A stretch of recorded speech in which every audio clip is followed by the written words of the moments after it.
আজকে মা নাই সে বুঝে রে মা হারা কত কষ্ট। আজকে যার বাবা নাই সে বুঝে বাবা হারা কি কষ্ট।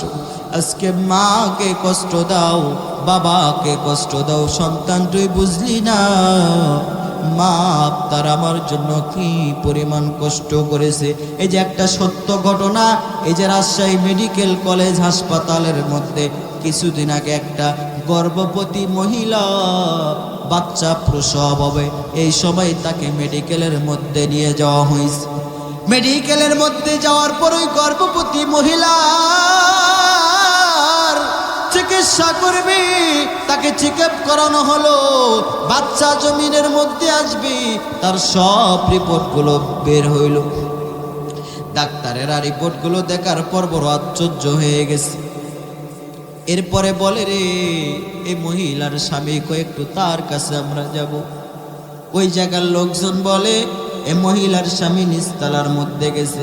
ডাক্তারেরা ওপর তলা থেকে নিচতলার মধ্যে আইসা স্বামী বেচারার কাছে গেছে। যাওয়ার পর স্বামীকে বলে এই মহিলার স্বামী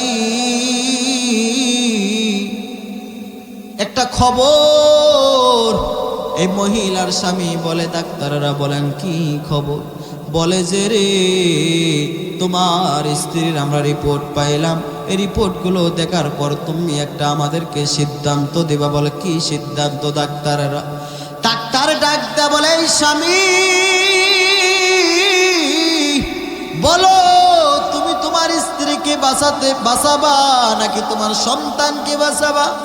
যদি তোমার স্ত্রীকে চাও রে তোমার সন্তান এই জমিনের মধ্যে পাবা না, আর যদি বলো রে তোমার সন্তান যদি তুমি চাও তাহলে তোমার স্ত্রীকে আর তুমি পাবা না।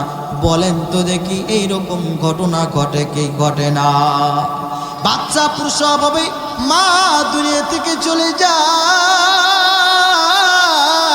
স্বামী বেচারা বড় আশ্চর্য, মাথাটা নিচু কইরা চোখের পানি ফলায় কাঁদে।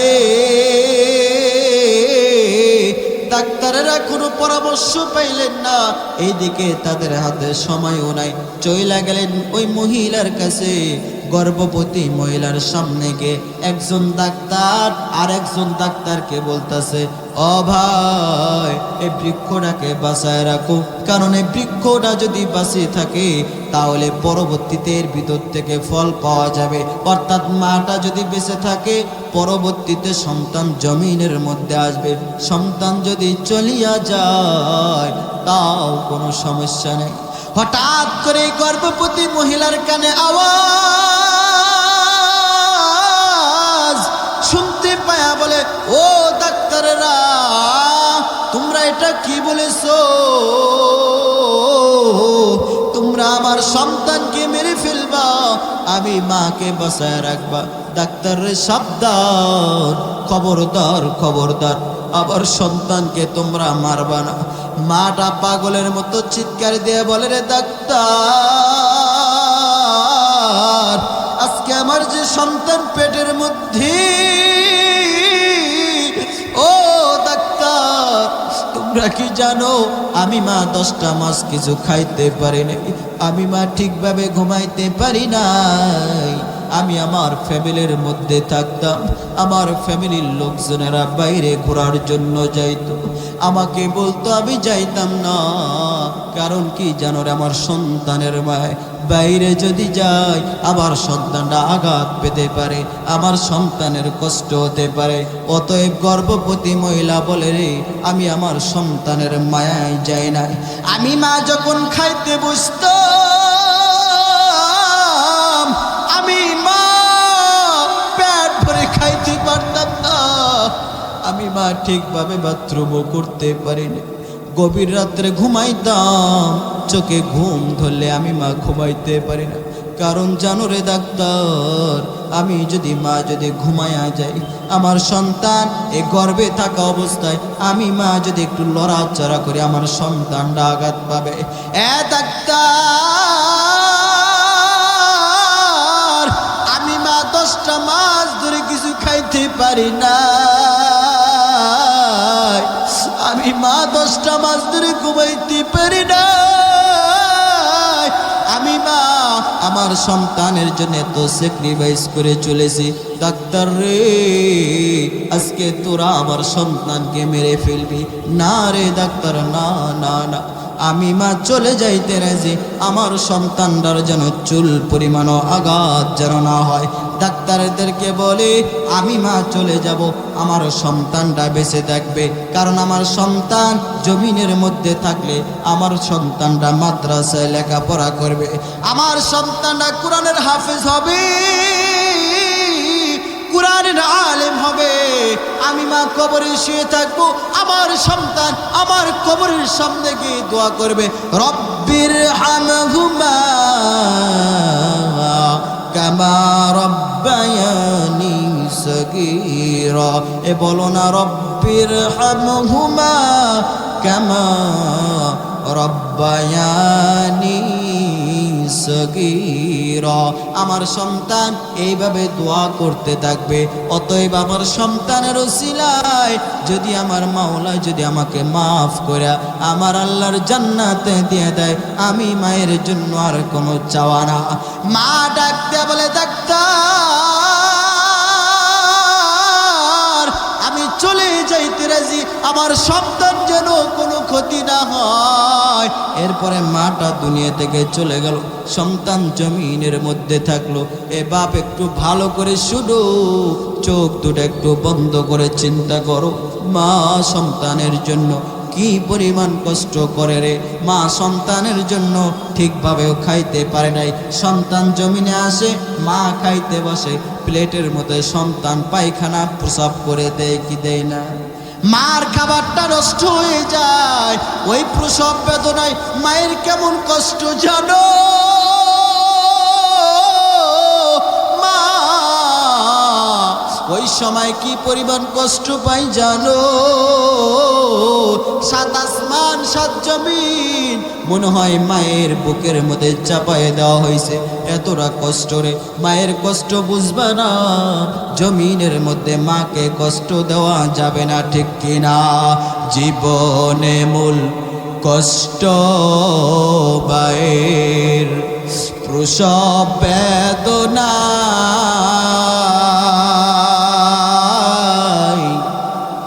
সাত আসমান সাত জমিন তখন মায়েরই মাথায়। জীবনে মূল কষ্ট মায়ের, প্রসব বেদনা সাত আসমান সাত জমিন তখন মায়েরই মাথায়। এমন মা কি কেমনি আজি,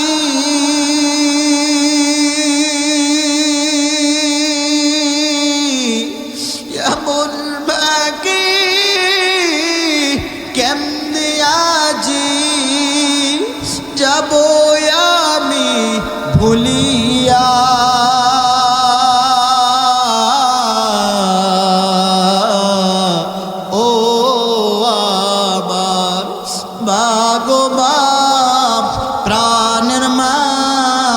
কোথায় গেলে মোরে সারিয়া, জনম দুঃখী জ্ঞাতিম আমি, কেউ না দেখে ফিরিয়া।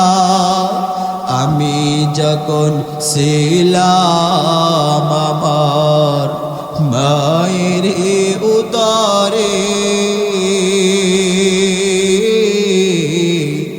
চলাফেরা করতে যে ভাই কত কষ্ট করে।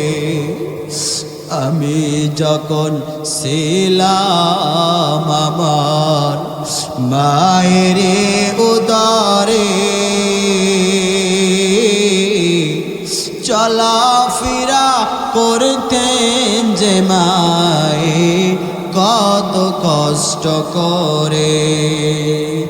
আমার সুন্দর মুখ দেখি মায়ে, আমার সুন্দর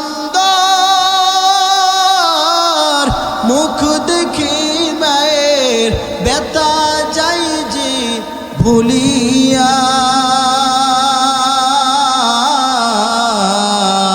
ও আমার মা গো মা প্রাণের মা কোথায় গেলে মোরে সারিয়া জনম দুঃখী ইয়াতিম আমি কেউ না দেখে ফি পর্যন্ত বলো না ওয়ালা তানহারহুমা তাদেরকে ধমক দিবা না ওয়াকুল লাহুমা কওলান কারীমা তাদের সঙ্গে সম্মানজনকভাবে ব্যবহার সম্মানজনক আচরণ করার দরকার আছে কি নাই মুসলমান ভাইরা আমার ও যুবক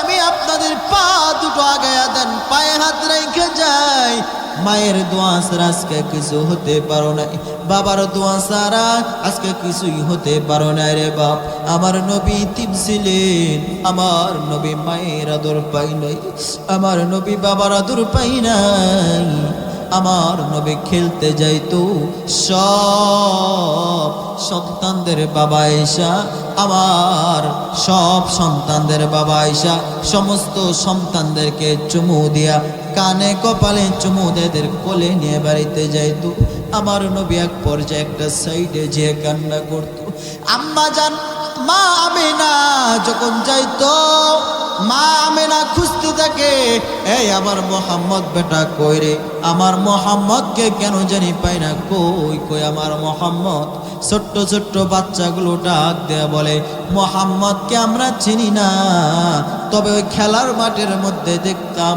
একটা ছোট্ট বাচ্চা শুধু কান্না করে মা আমিনা একটা দৌড় দিয়া আমার ওই শিশু নবীর কাছে যায়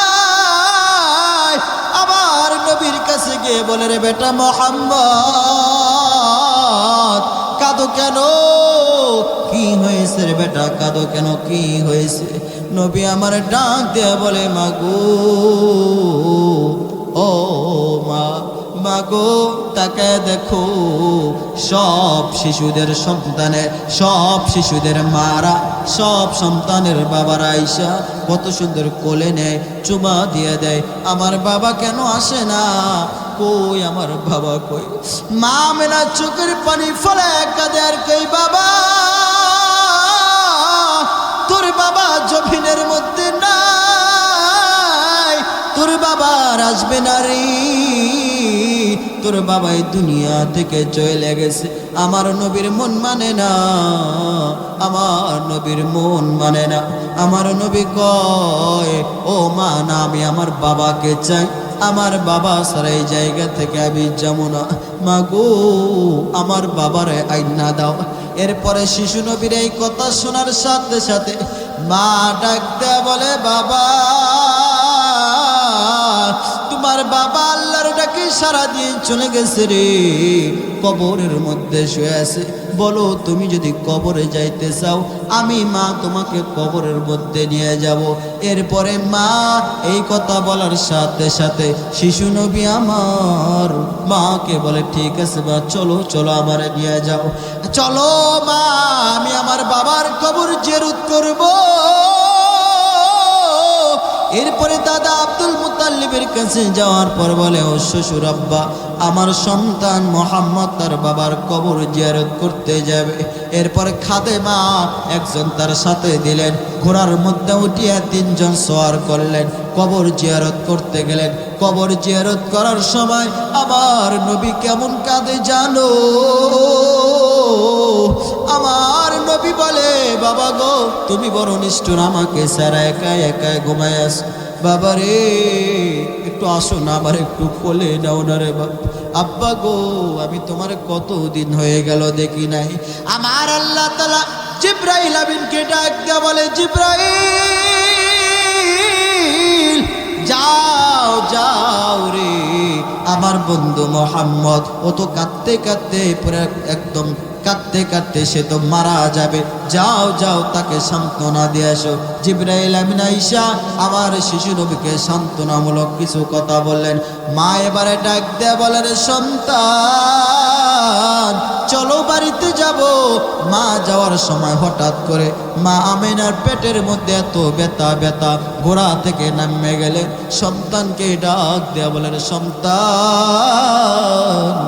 এ মোহাম্মদ বাবা একটু আমার আয় বুকে, ও সন্তান, ও সন্তান আমার বুকের মধ্যে আসো, আমি তোমার একটু আদর করে দেই রে সন্তান, কারণ আমার পেটে এত ব্যথা রে, আমি বুঝি আর জমিনের মধ্যে বাঁচবো না। মা আমেনা বুকের মধ্যে নিয়ে বলে, আমার সন্তান তুই আমার জন্য দোয়া করবি, আফসোস করবি না, আফসোস করবি না, তোর বাবা কেউ নিয়ে আফসোস করবি না, আল্লাহর কাছে দোয়া করতে থাকবে। এরপরে তার মা আমেনাও দুনিয়া থেকে চলে গেল। আমার নবী বড় একা, আমার নবী বড় ইতিম হয়ে গেল। আমার নবী কত বড় ইতিম, আমার নবীর মাও নাই, আমার নবী বাবাও নাই।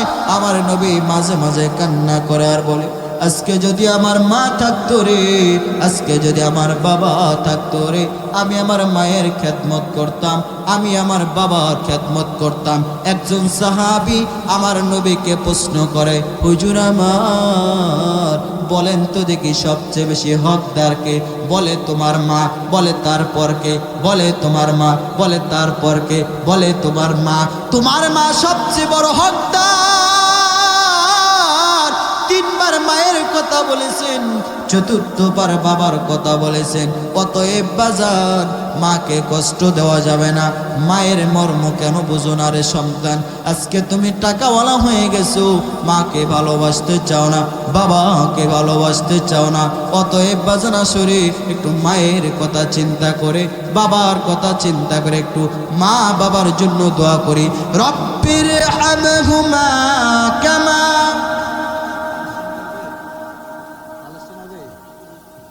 রব্বির হামহুমা কামা রব্বায়ানি সগীরা। আল্লাহ বলেন, বান্দা তোমার ওই মা বাবার জন্য এইভাবে দোয়া করো। সেই সব কালে, যেই সব কালে আপনার আমার মা কত কোলের মধ্যে নিয়ে আপনাকে আমাকে লালন পালন করেছে, আপনাকে আমাকে বড় আদর করেছে রে। আমার আল্লাহ দোয়া শিখিয়ে দিলেন, তোমরা বেশি বেশি করে এই দোয়াটা সব সময় পড়বা। আবার পড়ি, রব্বির হামহুমা কামা। কেউ কি নাই ভাই? আসেন না, কালেকশন হবে এখন? না না, কালেকশন হবে না এখন, কালেকশন হবে না। রব্বির হামহুমা কামা রব্বায়ানি সগীরা। বলেন তো দেখি, মাকে বাবাকে যারা কষ্ট দেয় তারা কি মানুষ? মানুষ হতে পারে? চিল্লা বলো পারে? ও পাটিয়াকাইবের, ও পাটিয়াবাড়ি যুব সমাজের উদ্যোগের মাহফিল আজকে এখান থেকে বলে যায়, ও যুবক ভাইরা, আজকে আপনার আমার সমাজের মধ্যে যদি কোনো সন্তান মাকে কষ্ট দেয়, উদ্যোগ নিবা, এর ওই গ্রামের মধ্যে রাখবো না, পারবো না। ওই সন্তান যদি মাকে কষ্ট দেয়, বাবাকে কষ্ট দেয়, ওকে গ্রাম থেকে, সমাজ থেকে বয়কট করতে হবে। চিল্লায় বলো ঠিক কিনা?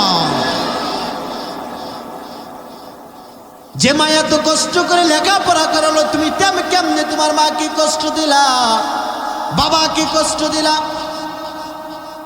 নবী আমার জানায়া দেন, মায়ের খেদমত করবা, মায়ের দোয়া ছাড়া কেউ কিছু হতে পারে? মায়ের দোয়া লও হে মুমিন, মায়ের দোয়া লও। বিপদে পড়িবে না তুমি যখন যেতাই যাও, বিপদে পড়িবে না তুমি যখন যেতাই যাও। বলেন না, মায়ের দোয়া লও হে মুমিন, মায়ের দোয়া লও, মায়ের দোয়া লও হে মুমিন, মায়ের দোয়া লও। মায়ের দোয়া লও হে মুমিন, মায়ের দোয়া লও। একটি গিলাস পানির ফলে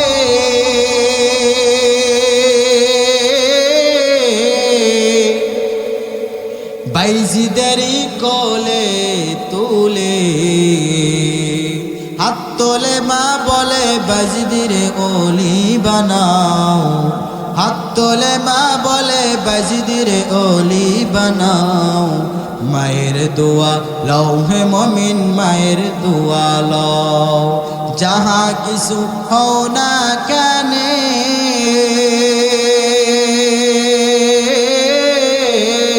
কিছু না মায়ের দোয়া বিনে। ঠিক কিনা বলো, জোরে বলো ঠিক কিনা। যাহা কিছু হও না কানে, কিছু না মায়ের দোয়া বিনে। বাস্তবে বাস্তবে না বুঝে তোমরা করো না যে ফাও, বাস্তবে না বুঝে তোমরা করো না যে ফাও। মায়ের দোয়া লও হে মমিন, মায়ের দোয়া লও। মায়ের দোয়া লও হে মমিন, মায়ের দোয়া লও। বিপদে পড়িবে না তুমি যখন যেতাই যাও, বিপদে পড়িবে না তুমি যখন যেতাই যাও। মায়ের দোয়া লও হে মমিন, মায়ের দোয়া লও। মায়ের দোয়া লও হে মমিন, মায়ের দোয়া লও। লিল্লাহে তাকবীর। যুব সমাজ, আপনাকে আমাকে আল্লাহর ইবাদত করতে হবে যিনি সৃষ্টি করেছেন। চিল্লায় বলো ঠিক কিনা। কার তরিকায়? রাসূল সাল্লাল্লাহু আলাইহি সাল্লামের তরিকায়, বলেন ঠিক কিনা। এই জন্য আল্লাহর কোরআনকে ভালোবাসতে হবে, আল্লাহকে ভালোবাসতে হবে। আজকে আপনার আমার মধ্যে আল্লাহর ভালোবাসা নাই, আল্লাহর ভয় নাই। এই জন্য এদেশের বাউল্লাহ পর্যন্ত ফাউল করে আমার মালিককে নিয়ে ব্যঙ্গ করে, কোরআনকে নিয়ে ব্যঙ্গ করে। চিল্লায় বলেন ঠিক কিনা। মুসলমান ভাইরা আমার একটা কথা বলতে চাই, যে নাস্তিক আবুল সরকার আমার মাওলাকে নিয়ে ব্যঙ্গ করেছে, কোরআনকে অবমাননা করেছে, এই নাস্তিকের ফাঁসির মঞ্চে আমরা দেখতে চাই। চিল্লায় বলেন ঠিক কিনা। মুসলমান ভাইরা আমার, এই জন্য আল্লাহর ভয়, আল্লাহর ভয় আপনার আমার মধ্যে, কোরআনের ভালোবাসা, আল্লাহর ভালোবাসা প্রত্যেকটা অন্তরের মধ্যে রাখবার দরকার আছে কি নাই? আল্লাহ তাআলা আমাদের সবাইকে কবুল করুক বলে আমিন। মুসলমান ভাইরা আমার, আমি আপনাদের এখান থেকে বিদায় নিয়ে চলে যাব। আজকের এই পার্টি ক্যাপারি যুব সমাজের উদ্যোগে তাফসিরুল কোরআন মাহফিল, এত বড় একটা মাহফিল, অনেক টাকা খরচ হয়ে গেল রে বাপ। একটু আসেন না, কেউ উঠবেন না, আমি আপনাদেরকে জুলুম করব না। প্রধান মেহমান আসবে, আমি আপনার কাছে একটা কথা বইলা নামবে যাই। অনেকের মায়ের রস শুনলেন, বাবার রস শুনলেন রে বাপ, একটু দিলটা নরম করিয়া আজকের এই মাহফিলের জন্য, কোরআনের মাহফিলের জন্য আজকে আমার যুবক ভাইরা চাইলে কিন্তু একটা যাত্রার প্যান্ডেলের ব্যবস্থা করতে পারতেন। ঠিক কিনা বলেন, জোরে বলেন ঠিক কিনা। চাইলে কিন্তু তারা মমতাজ বেহায়া এদের মতো বেশ্যা নারীদেরকে নিয়ে এসে এই জায়গার মধ্যে নাচ গান করতে পারতেন, কিন্তু না রে না। আমার মাওলার ভালোবাসার স্বার্থে, আল্লাহর ভালোবাসার স্বার্থে, কোরআন তাদের অন্তরের মধ্যে থাকবার কারণে আজকে একটা কোরআনের মাহফিলের আয়োজন করেছে। বাবা, আমি আপনাদের কাছে জুলুম করব না। হুজুর আমার আজকে আমার মা নাই, বাবা নাই, অনেক অর্থ সম্পদ রেখে গেছেন। হুজুর গো, আমি আমার মায়ের নামে 5,000, বাবার নামে 5,000, 10,000 টাকা দিবানি। এই মাহফিলের জন্য কে আছেন? একটা প্রথম বান্দাকে দেখতে চাই। একটু দাঁড়ায় যান, আমি তার নাম নিয়ে দোয়া করবো রে বাবা। আমি মুসাফির মানুষ। হুজুর আমার বাবা নাই, আমার মা নাই, আজকে মায়ের নামে, বাবার নামে 10,000 টাকা এই মাদ্রাসা, এই মাহফিলের মধ্যে দেব। একটু দ্রুত করেন ভাই। কেউ কি আছেন? 10,000 টাকা এই মাহফিলের জন্য। হুজুর অনেক টাকা খরচ হয়েছে, আমি দিয়ে দিলাম 5,000 মায়ের নামে, বাবার নামে 5,000, এই মোট 10,000। কেউ কি আসেননি? বাবার একটু দাঁড়ায় যান, হুজুর আজকে না আগামীকালকে দিব বা কয়েক মাস পর দিব, একটু দাঁড়ান। ঠিক আছে 10,000 লাগবে না, মা বাবার নামে 5,000 টাকা দিবেন। কেউ কে আছেন নিরে বাপ? আমার মা নাই, বাবা নাই, 5,000 টাকা দান করলাম, হুজুর গো একটু দোয়া করে দিবেন। আমার মা কবরে গেছে, বাবা কবরে গেছে, কেউ কে আছেন নিরে বাবা? কেউ কি নাই? একটু দাঁড়ায় যান না কোরআনের মাহফিলের জন্য। বাবা এই দান হারাবে না, এই দান কোথাও যাবে না। একটু দাঁড়ায় যান, দাঁড়ায় যান। যদি খুব কষ্ট হয়ে যায় এখন দেরি করবেন না। আমি 30টা লোক চাই, একটি করে 1000 টাকা দিবেন, আমার সাথে মুসাফা কইরা যাবেন। হুজুর আমার মায়ের নামে 500, বাবার নামে 500, 1000 টাকা দিবেন। প্রথম একজন বান্দা দেখতে চাই। এতগুলো মানুষ কেউ কি নাই ভাই? একটা 1000 টাকা একজন দাঁড়ায় যান না, আমি তার নামে বড় করে তাকবীর দিব। হুজুর আমার 1000 টাকা আমি দিয়ে দিলাম, একটু দাঁড়ায় যান। একটু মনটাকে একটু গলাও রে বাবা, চোখ দুটা বন্ধ করে দাও। লিল্লাহে তাকবীর। যুবক ভাই বাসা আছেন, একটা দৌড় দিয়ে আসেন। আল্লাহ তাকায় দেখো, তোমার একজন বান্দা 1000 টাকা দান করেছে মালিক। আল্লাহ তার দানকে কবুল করে নেন, তার মা বাবাকে কবুল করে নেন। তাকায় দেখেন একজন যুবক মানুষ আল্লাহর এই কোরআনের মাহফিলের জন্য 1000 টাকা দিয়েছে। বাবা আমি শুনলাম এই টাকা অন্য খাদে ব্যয় হয় না, ভাইরা আমার ভালো জায়গায় টাকাটা ব্যয় করে। এখানে যত যুবক দেখলাম সব কোরআনের মহাব্বতের লোক। আল্লাহ তাআলা তাকে দেখো, তোমার একজন বান্দা আল্লাহ তোমার জন্য 1000 টাকা দান করলো। আল্লাহ এই বান্দার জীবনের গুনাহ মাফ করে দেন, বলি আমিন। আরো জোরে বলেন না আমিন। একজন হইল বান্দা, 29টা ব্যক্তি চাই, আমি বেশি কালেকশন করব না। আর একজন বান্দা একটু দাঁড়ায় যান কোরআনের মহাব্বতে, কোরআনের মাহফিলের জন্য। হুজুর আমার মায়ের নামে, বাবার নামে এই কোরআনের মাহফিলে আমি 1000 টাকা দেব। কেউ কে আছেন? লিল্লাহে তাকবীর, নারায়ে তাকবীর। ভাই আসেন, আসেন স্টেজে আসেন, ভাই আসেন, একটু দোয়া দিয়ে দে রে ভাই। তাকায় দেখেন এই মানুষটা, দেখেন রে ভাই কোরআনকে কি পরিমাণ মহব্বত করলে। আমার আল্লাহর কোরআনের মাহফিলে 1000 টাকা দান করলো। আল্লাহ তোমার এই বান্দাকে কবুল করে নেন, বলে আমিন। ভাইয়ের মা বাবা বেঁচে আছে? বাবা মারা গেছে। আল্লাহ তাকায়া দেখো, 1000 টাকা দান করলো। আল্লাহ তার দানকে কবুল করে নেন। মহিলা প্যান্ডেল অনেক মারা আছে, বোনেরা আছে, এরাও টাকা দেবে। যারা স্বেচ্ছাসেবক দায়িত্বে আছেন তারা টাকাগুলো নেবেন। বা একটু দাঁড়ায় যান, 2 জন ব্যক্তি পাইলাম। 3 নম্বর ব্যক্তি, 3 নম্বর ব্যক্তি কেউ কে আসেননি? কোরআনে 30টা পারা আছে, 3 নম্বর পারার নামে ও ভাই আমি এই মাহফিলের জন্য 1000 টাকা দিলাম। আমি জানি আছে রে এই মাহফিলের মধ্যে অনেক টাকাওয়ালা মানুষ আছে। একটু চিন্তা করেন, বাবা কত সম্পদ রাইখে গেল, বাবা কত সম্পদ রাইখে গেল, বাবার জন্য কিছু করতে পারি না,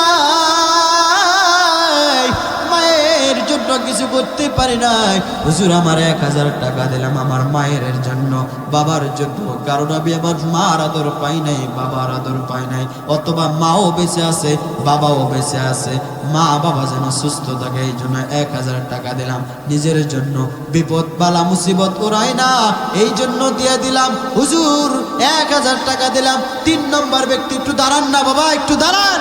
একজন ব্যক্তি চাই বাবা 1000 টাকা কে দিবা? এতগুলো মানুষের মধ্যে কেউ কি নাই? ডানের মধ্যে যদি কেউ থাকে বা একটু দাঁড়ায় যান। আমি একটা যুবক বান্দা চাই, 1000 টাকা দিবা। হুজুর আমি 1000 টাকা এই মাহফিলের জন্য দিলাম, একটু দাঁড়ায় যান। ঠিক আছে 1000 টাকাও যদি না পারেন নগদ দিয়ে যান। 500 টাকা কে কে দিবেন? দাঁড়ায় যান, এবার দাঁড়ায় যান। 500 টাকা বেশি না, একজন দাঁড়ান না ভাই। আমি 500 কোটি টাকা 20টা ব্যক্তি চাই। হুজুর 500 টাকায় মাহফিলের জন্য, কোরআনের মাহফিলের জন্য দিলাম আমি 500 টাকা। এই 500 টাকার বদলতে আপনার জীবনের গুনাহ মাফ। আল্লাহ তাআলা যেন আপনার মাকে বাবাকে সহ হাসরের ময়দানে জান্নাতবাসী করে। এই 500 টাকার ওসিলায় যেন আপনার নাজাতের ওসিলা হয়ে দাঁড়ায় যাবে। আসেন, কেউ 500 টাকা দিবেন? কেউ নাই? লিল্লাহে তাকবীর। টাকাও দিবে না আবার তাকবীরও দেয়। টাকা না দিলে তাকবীর দিবেন না, বেটায় টাকা দিবে। লিল্লাহে তাকবীর। 500 টাকা কবুল হোক, কবুল হোক। নারায়ে তাকবীর। এক বান্দা 500 টাকা দান করলো, আল্লাহ আল্লাহ তার রাখিয়েন না কোনো টাকা পাই যেন নবীর দেখা নিরাশ করিয়েন না। দেখেন কত সুন্দর একটা মানুষ, বান্দারে কেউ কে আসনি, আর একজন বান্দা হুজুর আমি 500 টাকা দান করলাম। একটু দাঁড়ায় যান, ভয় করেন কেন? না থাকলে 2 দিন পর দিবেন, 1 মাস পর দিবেন, বলে দেন হুজুর আমি দিব 1000, আমি দিব 2000, আমি দিব 5000, আমি 5 বস্তা সিমেন্ট দিলাম, 10 বস্তা সিমেন্ট দিলাম, আমি আজকে পারবো না কাল দিব, কার পারলাম না পরশু দিন, না পারলে এই মাসে পরের মাসে দিবেন। কেউ তো আসেন ভাই, একটু দাঁড়ায় যাও না।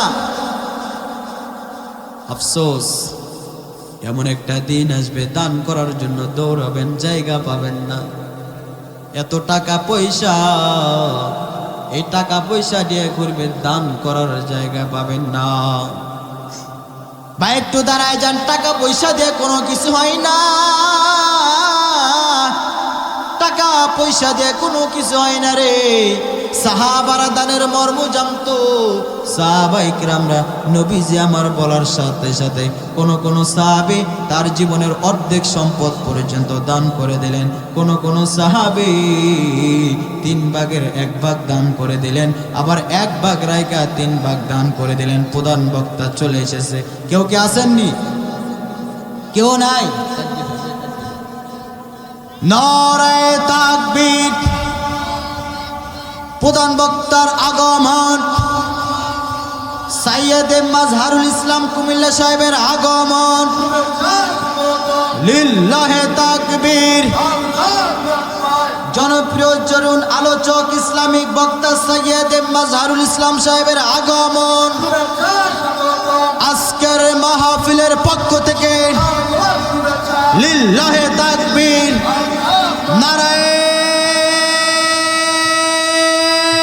তাকবীর। আমার প্রিয় মুফাসসির চলে এসেছে, এখন বসেন। ওই যে অনেক দাঁড়িয়ে আছেন, এখন না বসেন ভাই। আমার প্রিয় কলিজার ভাই অনেক সুন্দর করে তাফসীর করে আপনাদের সামনে, যার কণ্ঠ শুনলে ইমান বাড়ে, ইমান মজবুত হয়ে যায়। আমার মাজহারুল ইসলাম ভাই সুদূর কুমিল্লা থেকে আমাদের রংপুর উত্তরবঙ্গের শেষে এসেছে। আপনারা একটু বসেন, তাকে আর কষ্ট দিব না, আমিও বিদায় নিব।